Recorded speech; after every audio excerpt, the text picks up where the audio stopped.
Assalamualaikum. Hai, apa khabar semua? Dah lama kita tak bersiaran ya. Kali ini saya nak kongsikan kuih tepung talam pandan. Kuih ni agak legend juga ya. Jom. Ini dia bahan-bahan untuk kita buat kuih talam pandan. Ini kita ada tepung gandum sebanyak 2 cawan ya. Gula 1 cawan, tepung ubi 2 sudu besar. Saya gunakan sudu besar ni ya. Ni. Air pandan sebanyak 1 cawan. Santan cair sebanyak 2 cawan.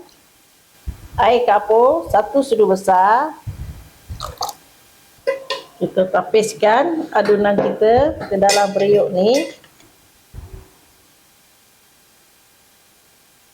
Okey, adunan ni kita masak seperti biasa ya. Sekadar naik wap sahaja. Okey, nampak adunan kita macam ni. Dah cukup.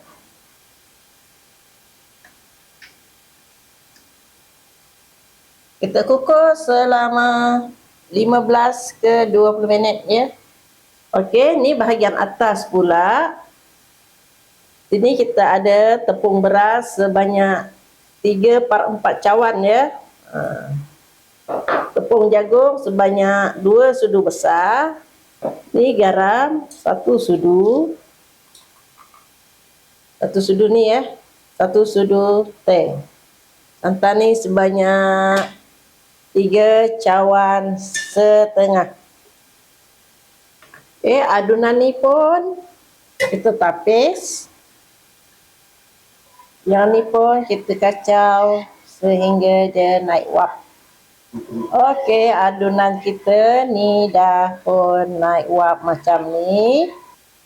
Ini adunan kita. Tu dia. Okey, sebelum kita tuangkan adunan, bahagian atas kita cucuk-cucukkan macam ni supaya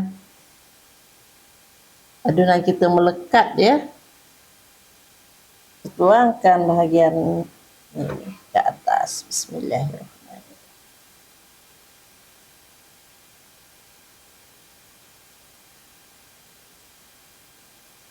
Okey, ni kita kukus selama 15 minit. Tu dia kuih kita dah pun siap masak ya.